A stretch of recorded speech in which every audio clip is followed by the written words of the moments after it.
विद्यार्थी मित्रों आज आप एमसीक्यू सोल्व करशुं। एक त्रिपदी वितरणनो मध्यक 5 तथा विचरण 10/7 होय तो वितरण केवुं बनशे। हवे दाखलामां आपणाने एनपी बराबर 5 आपेल छे, एनपीक्यू 10/7 आपेल छे। तो आपणे लखवानुं एनपीक्यू एटले विचरण भाग्या एनपी बराबर एनपीक्यू आपेल हता 10/7 छेदमां आपणे 5 लखशुं एटले गुणिया 5 बाजुमां करी नाखशुं।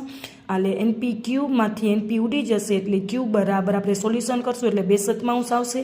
हवे क्यू मळी गया छे आपणाने तो पी बराबर 1 - क्यू 1 - 2 सतमांश एटले 5 सतमांश। पी बराबर 0.71। विद्यार्थी मित्रों आ इम्पोर्टન્ટ टिप्स छे।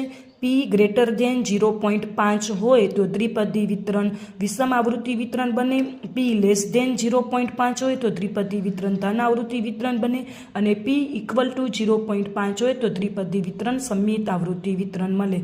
Thank you for watching. जरूरथी मारा चेनल ने सब्सक्राइब करी देजो अने लाइक करी देजो।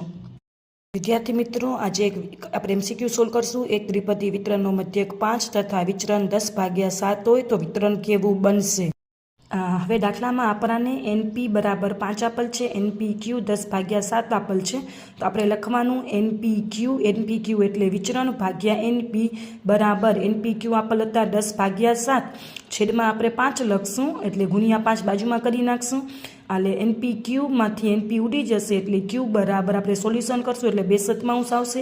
हवे क्यू मळी गया छे आपणाने तो पी बराबर 1 - क्यू 1 - 2 सतमांश एटले 5 सतमांश। पी बराबर 0.71। विद्यार्थी मित्रों आ इम्पोर्टન્ટ टिप्स छे। पी ग्रेटर देन 0.5 होय तो द्विपदी वितरण विषम आवृत्ति वितरण बने। पी लेस देन 0.5 होय तो द्विपदी वितरण धन आवृत्ति वितरण बने। अने पी इक्वल टू 0.5 होय तो द्विपदी वितरण सममित आवृत्ति वितरण मळे। Thank you for watching. जरूरथी मारा चेनल ने सब्सक्राइब करी देजो अने लाइक करी देजो।